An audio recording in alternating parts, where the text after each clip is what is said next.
Us again for another episode of Sermon Highlights, and today we're here with Pastor Gary James. Pastor, I want to thank you for coming back here. You delivered a powerful message. Amen. You know, it feels like it was 5 minutes, even though it was like, and you hitting so many points that I'm trying to see what can I talk about, and it's like, it's like Yes, sir. every single thing that you hit on, Yes, I could bring up today, but Yes. I just wanted the topic, it was, the overall theme today was ended now. Yes. Domestic violence, Yes. women and all of that. And then you went into treat her like a lady. Yes. You kind of painting that Yes. picture right there. Talk a little bit about that. Well, I was thinking about that. Safeguarding peace was the overall theme, but I wanted to I was asked to deal primarily with violence against women.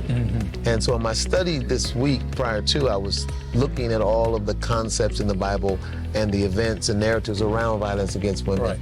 And so treat her like a lady is the theme that I came up with, because the word lady in the Bible that I found in 2 John covers all women.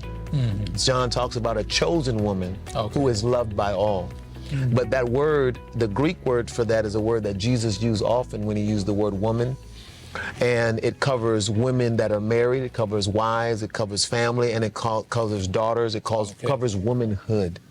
So I wanted to talk about the general principle of what God's intention was as to how the Edenic queen that he created and pulled from the rib of Adam was created and was to be treated. Right. Just because our God's intentional plan has been disrupted by sin doesn't mean that we should strive for it. Paul says, I press toward the mark. Right. Not that I've attained, but reaching for it. So I want to set a blueprint, a template of what we should strive for, because full restoration will eventually come. And we're still in work in progress, right? Absolute sanctification. Right. And you mentioned something about culture. I did. And I did. We can talk about it all day. All day.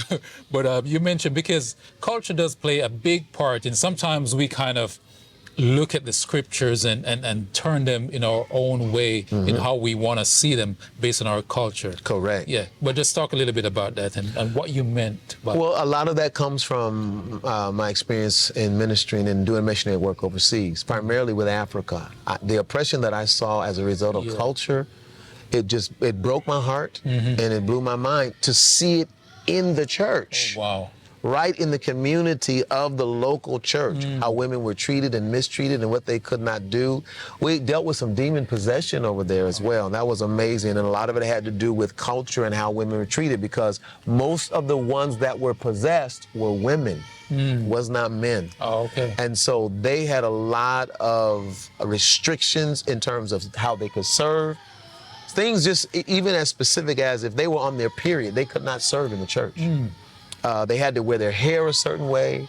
They even were stuck with culture, some of the old biblical Oriental cultural ideas of where when the husband dies, then the woman can go to that man because of what they think is culturally from the Bible, or was patriarchal during that time. Yes. And so a lot of our marriage ministry and relationship ministry, I'll hear this term, Nigerian men, Caribbean men. And so we're doing marital counseling dealing with this overlay of culture. Wow. Right. Got to break through that first. We got to break through that first, right? Yes. To what is acceptable, not to man, but to God. Exactly. Right. And Christ, he teaches us how to treat women. He does. Remember, even at the end of your sermon, you mentioned something about when he was on the cross. He stopped dying. That's right. Just to put that detail in. Yeah. When he was talking to the disciples, when he was talking to Mary, talk a little bit about that. Oh, my Lord. Man, I mean, that wasn't the only time Jesus stopped dying. He stopped dying also to save that thief on the cross. That's true. And again, Jesus wanted to be so holistic in what he covered. You would think that he would have said, as I mentioned in the sermon, hey, my 3.5 years is up, I'm done, everything else is happening, it's too late. I'm on the cross now. Yeah. But even on the cross, he ministered, allowed and saved another soul in the kingdom who was still seeking him, where everybody else would say, it's too late. Yes. So I wanted to point out how It's never too late as long as Jesus is in your presence. And as long as he is alive and able to speak to you and speak through you. My last point. Yes, sir. And I want to say this because I'm a law enforcement officer as well, Yes. right? And I see women struggling in relationship, can't leave, can't do this because they feel like it's impossible for them to make it on their own.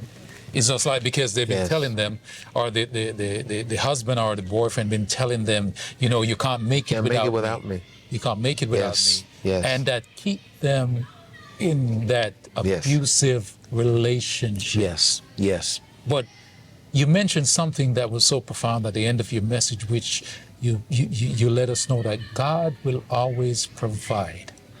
God is not going to say stay there and be abused. That's right. Step out in faith. That's right. And he will provide for you. That's right. That's right. Yes. He will provide every aspect for you. And when a man says, well, you can't make it without me, that may mean just temporarily the temporal things.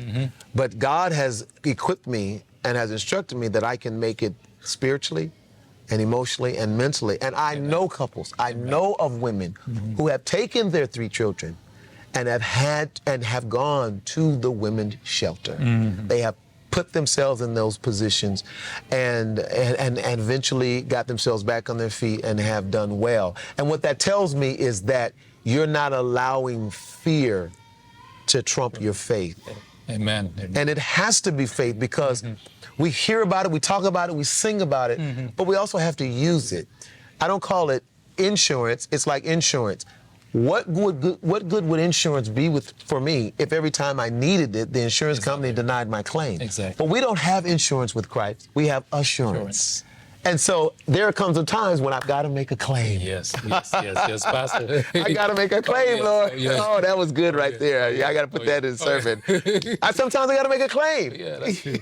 That's true. And so, you know, the Lord will see you through. Of course. I need to put it in action, not just hearers of the word, but doers. We only think that doers of the word is convenient. Sometimes doers of the word sometimes is inconvenient. And we have to want Christ and what he has to offer more than anything. Amen. Amen. I want to thank you, sir.